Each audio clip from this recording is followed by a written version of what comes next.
hydroformed aluminum and carbon fiber composite. That's what makes up the 2014 Corvette Stingray from Chevrolet, a big departure from the Corvettes of the past. Welcome to the Car and Bike Show here on the NDTV network. We are coming to you this week from the LA Auto Show, Los Angeles, California. This is one of the biggest shows on the West Coast, and remember, when it comes to the US specific shows, there is New York, there is Detroit, and then there is LA. We've got lots coming at you this week. It's the first time we've brought you here, so we would like to introduce you to how this show is a little bit different from the others. And so it's fitting to start off with an all-American car like the Corvette, but the big action is happening from not an American brand, but a bunch of Europeans. Let's get straight into it.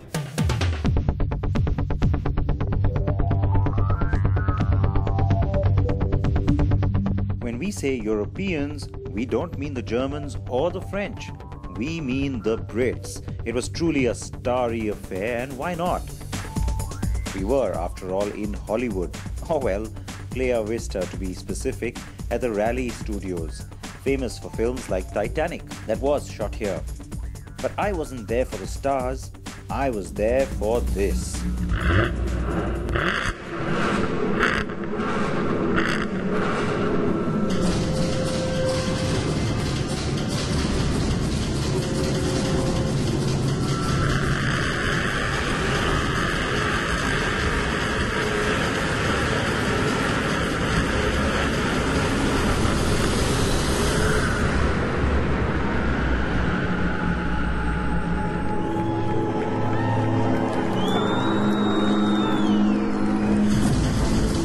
Now, we were told in Hollywood everything isn't as it seems, but that was sensational. What a debut, right? A dynamic sports car reveal like never before.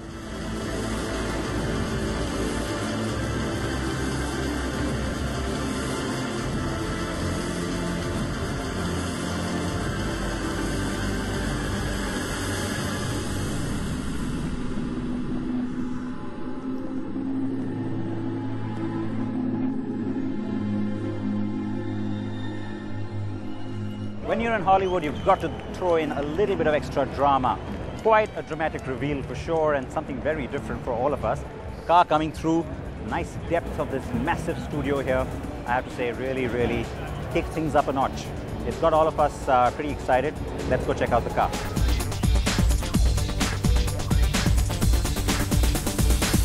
Finished in red, I have to say this is the eye catcher. Now, of course, the revealed color has been white. You've seen the teasers in white, but for me, the red really adds that flair and that drama that I've been talking about all evening.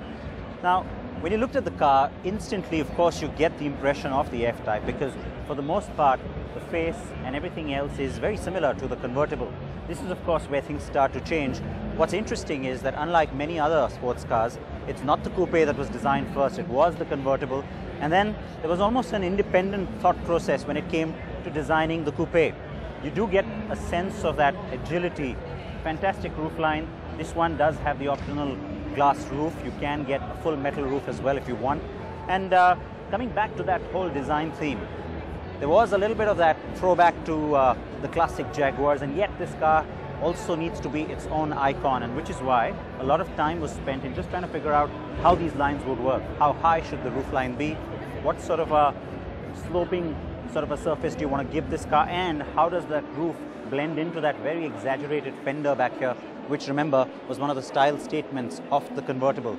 All of that works, it comes together beautifully, and you know what, we've got plenty more details now to run you through in terms of variants. Let's get into that. The F-Type Coupe sports a 3-liter V6 engine with 333 horsepower and 450 Newton meters of torque. The 3-liter V6S has a higher tuned output of 372 bhp and 460 Nm of torque, and the range topper is the new F-Type R Coupe, which has the 5-liter supercharged engine which punches a mean 539 bhp and 680 Nm. Top speed for the R Coupe is a jaw-dropping 300 km per hour.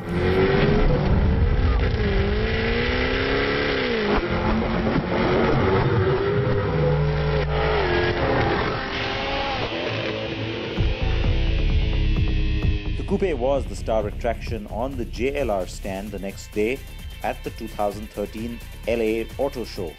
But there was more. So there is definitely a lot of interest coming in for Jaguar Land Rover, and unlike the past few months where the focus has been on the SUVs at Land Rover, this time around it is really Jaguar that's getting all the attention. Now, of course, the brand got that when the F-Type convertible came out last year. There's something special about the Coupé though. It takes that perhaps just a little bit forward.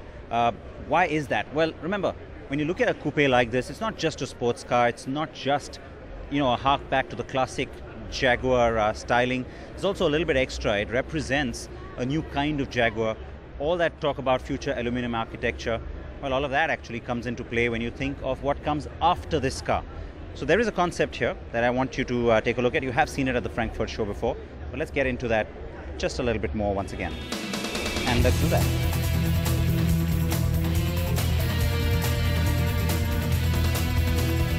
So the official line, the CX-17 is just a concept. We're not sure yet if it's going to go into production or not, but there's enough hints you're getting from the management that kind of tell you that, you know what, this is a space we need to be in. SUV crossover, that's where the big volumes are coming for all the luxury brands. And so it kind of makes sense for Jaguar to be there, despite the fact that just a few years ago, the company said it would never step into this space because, hey, we've got Land Rover, you know, the sister company. But having said that, the good thing about this concept, and ever since it came out at Frankfurt, that's the reception it's got, that it is typically a Jaguar. It started out like that as well. We're going to speak with Ian Callum, the head of design at Jaguar, who you know well. We're going to talk to him a little bit later in the show, but you know what? If this is one SUV concept that's getting a lot of attention, there's a production SUV that is certainly getting a lot of attention as well. The showstoppers from JLR, well, you've seen those. Now the other showstopper here at Los Angeles, the Porsche Macan. Let's go across to it. Definitely the big showstopper at Los Angeles this year. The Macan is a car I was certainly very interested in.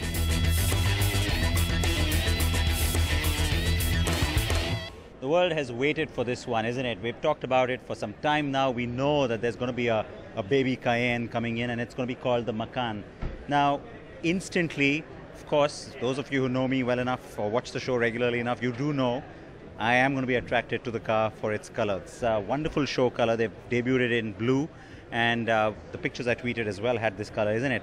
Now, at the rear is where you see a nice distinct identity. There's a little bit of that style statement that comes through. It gives the car its individuality. The way that the tail lamp has been done is very unusual, very different. It's got this little depth to it. You pick up a little bit of a sense of the 911 sort of styling language there. But as soon as you start to come around to the side and look at the side profile, the way the roof slopes down, the integrated spoiler, the fenders, all of that is of course exactly like the Cayenne in terms of just the design language that it's following. It's a lot lower, it sits lower, it's not a huge ground clearance. The whole idea there being that this should be then a good driver's car. It gives you that impression. When you look at it, you think, I want to get into that, I want to drive this car. And even in the front, from a proportion point of view, a slightly shorter hood than what you have in the Cayenne. But you take a look at the car, you take a look at the pictures, and you think, hey, is that the Cayenne? Is that just a new Cayenne? Because they've maintained that design language up front. Now, to some people, that's probably a good thing because you want to attract kind of a buyer who says, hey, I'd like to buy the Cayenne, but maybe I'll buy something a little bit less expensive. But on the other hand, I think, like at the rear, you saw a distinct identity. I think the car needed that up front as well. So that's just an initial sort of an impression that I'm picking up right now. Like I said, I can't wait to drive it. What's the downside? Well, we know this car will come to India. The downside could be the pricing because it will possibly go into that 60 to 70 lakh rupee range, and for that kind of pricing, well, just take a look at the low roof line, take a look at the kind of space you see on the inside. That is cramped. That's a very limited amount of headroom and very limited amount of legroom as well. To the Indian buyer who is going to unfortunately sit at the back, that could be a downer. You look at cars like the X3 and you think a lot more spacious. For a driver, well, like I said, this promises a lot of performance-oriented driving dynamics. And so that's the part of the story which I can't wait to find out more about. Can't wait to drive it. And I think that's truly when you'll be able to announce some sort of a verdict on the Macan. But I have to say, it's definitely got a lot of attention here. here in the US as well, this becomes a very relevant model for Porsche, and its volumes on the SUV business are only going to get higher. In fact, some projections put the SUV business contributing as much as 65% of Porsche's revenues going into the year 2015, and this car will contribute a lot of that. Yep, that's all we need, right? Roti, Kapada or Macan? Alright, had to get that out of my system. Now, I can't wait to drive that baby. Now on to the debuts at BMW. BMW has been really keen on growing its family of late, and so you've got the latest iteration of the 4 Series. Remember, the 4 Series came out just a few months ago. That was in its coupe avatar. Now you've got the top off, so the convertible or the cabriolet, as BMW likes to call them. That is what you're seeing here in LA. Now, the 4 Series is essentially the 3 Series. Remember, it's the same car, but they've decided to split them up. So anything with 4 doors on it, anything with 4 doors on it, that now gets the 3 Series badging. So you've got the GT, you've got the station wagon, you've got the sedan, of course. And anything with 2 doors, the coupe, the cabriolet, well, 4 Series it is. Speaking of expanding and growing that family, the SUV range, that's the other one that's going to be growing, because here you go, another brand new concept from BMW, the X4. Now remember, when the X6 came out all those years ago, with that strange rear end, coupe-like styling on an SUV, so many critics said, what the, are you serious? Are you doing this on this car? Really? It's an SUV with a coupe roofline? Everybody's doing them now, and the X6, phenomenally successful, no matter what anybody says. So that's the kind of design language you're seeing coming through on this. Now remember, Audi is going the same way, and you've got all this talk about a Q4. Well, here's the X4. Concept right now, production very soon. In front, you start to see typical looks that are, of course, BMW family looks now, where the twin rings sort of extend into the middle, into the kidney-shaped grille. And what you're seeing here is essentially the same platform as the X3. In fact, in terms of length, they are pretty similar. In terms of track, pretty similar. This vehicle, for sure, is a lot shorter than the X3, and also perhaps in many ways a lot prettier, right? The X3 was seen as really bulky. The styling up front here is sporty, dynamic, futuristic, and yes, typically BMW. That X4 will make a production debut next year, and it will be made in Spartanburg, South Carolina in the US. Now on to the rival. So not quite the most spacious interiors, but that is the new GLA from Mercedes-Benz. Very talked about little compact SUV. That's got to be a space where Mercedes has to get into in a big way. The GLK would be a little bit larger. The next generation will have a right-hand drive. But this is the car to watch out for, because if you think that the A-Class hatch is making waves in India right now, well, I can tell you the other family body styles on that A-Class platform are certainly going to get a lot more attention. So this is a car to watch out for. Right next to it here is this lovely red number. This is, of course, the sedan version, the CLA, and finished off in a nice color, but again, very relevant from our market point of view. What's interesting or new here at Los Angeles is, of course, these 2 cars have been shown before globally, so that's not new. But what we do have is an AMG version of the GLA. Let's go take a look at it next.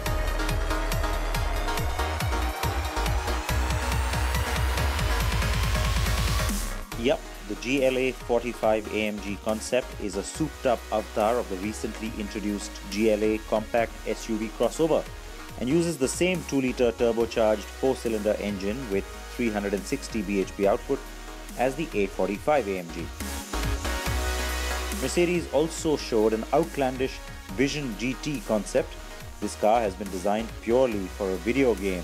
Yes, the soon-to-be launched new version of the Gran Turismo or GT6. And finally, here's a humbler offering that I wanted to show you. For several years now, the Corolla has pretty much been the generic in its segment, isn't it? Any market you can think of, that's the Corolla segment, which is why the cars also became very generic. This is the first time in, I guess, what, 3 generations that we're seeing a nice, edgy, dynamic Corolla, which has really nice sharp lines and a distinct identity when it comes to the styling language. Good looking car, nice colors, good show car. The only question, what do we end up getting in India? Because you remember, there is that little different strategy when it comes to our market. So I certainly hope that you get a nice, taut, sporty looking sedan like this, because the segment, well, it certainly deserves that. And with the new Octavia, things have gone up a notch when it comes just to the overall benchmarking in that space. So Toyota, you need to do something like this if you want to catch up in that space.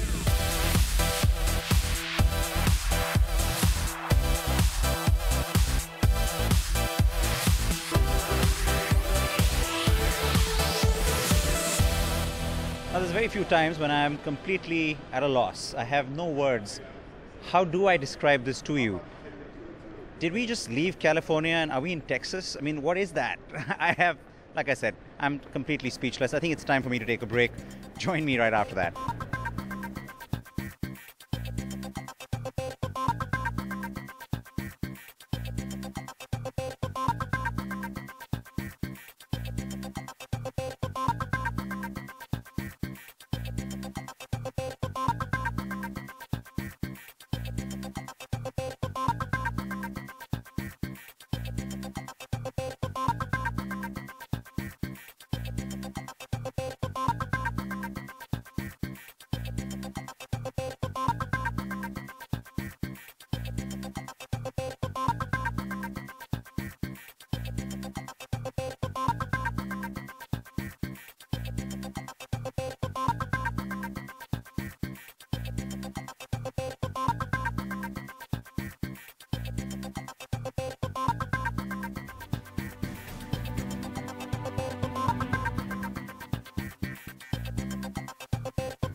Welcome back to the show. We've got with us, as I promised you, Ian Callum, who's of course perhaps one of the most discussed people here at the show today. And you know what, I have to say this before we start out. Firstly, thanks for joining us, but secondly, in the industry right now, I think you'd perhaps be one of the most discussed people, certainly one of the most discussed designers in our industry right now. How does that feel? Very flattering, very flattering. It's true. Well, you can probably tell that better than I can. I'm very flattered. I think it's because we've had a mission at Jaguar, been part of that story, and we've held to it constantly. And part of my mission has been to change this brand back to where it should be. And people are just starting to really notice now, and the F-Type has seriously helped with that. So, but you know, I'm also very aware of the fact that never totally believe your own press. Keep your feet well grounded, because anything can happen in this world. When the F-Type convertible came out, I know I asked you, what's your favorite feature? It's an unfair question, and you said it was the rear, the tail lights, just that stance. And I agreed with you on that. What about this car? It's still the rear. I mean, this car is all about a profile that sweeps down to the back of the car in a very deliberate way, and that was always something in my mind I wanted to do.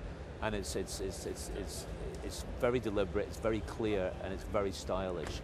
And the rear three-quarters of the car, I think, is the best part of the car.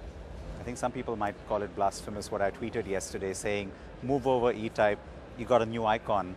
Do you believe that to a certain extent? I've got to be careful what I say about E-Types. I have a lot of followers out there who love the E-Type who will never be bettered. I like to think, and I felt this in my heart as we were designing this car, if there's one car that can honestly pick up from where the E-Type left off, it's the coupe of this car. I think it's almost there. We'll never get to the freedom an E-Type had in its creativity, because it had no rules to follow other than to drive beautifully down the road.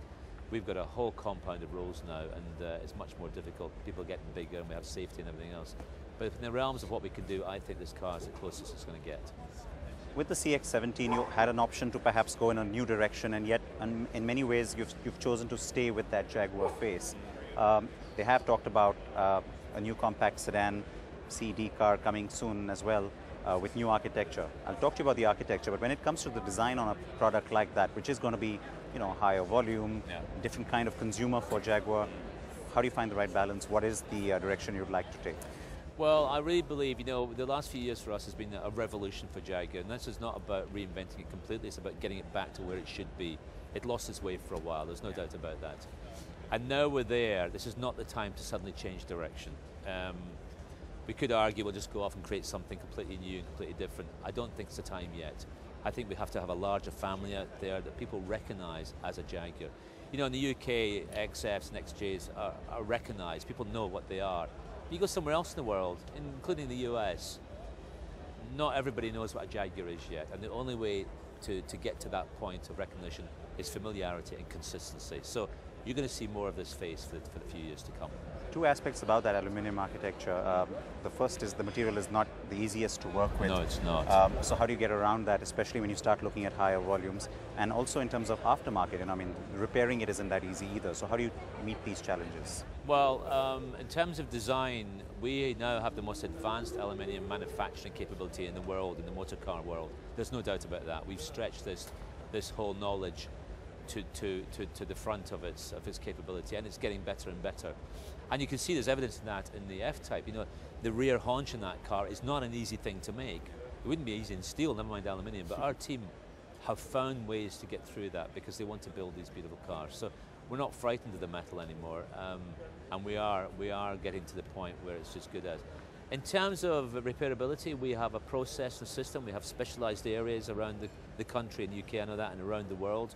And for minor damage, it's usually a replaceable part of some kind. So, you know, and insurance companies are very happy with it. So it does work. It is not an issue.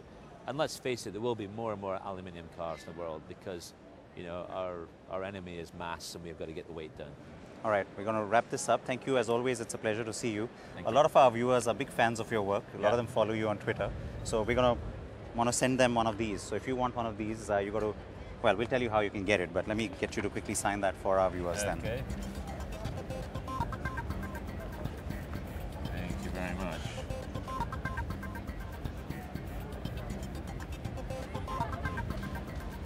Thank you. There you go. And many congrats. Thank you very much. Can't Steve. wait to drive it. Good. Thank you. If you want to win that F-Type Coupe book signed by Ian Cullum, tweet Siddharth why you should be the one to win it. Siddharth's Twitter handle is @SidPartankar, and don't forget to add the CNB hashtag.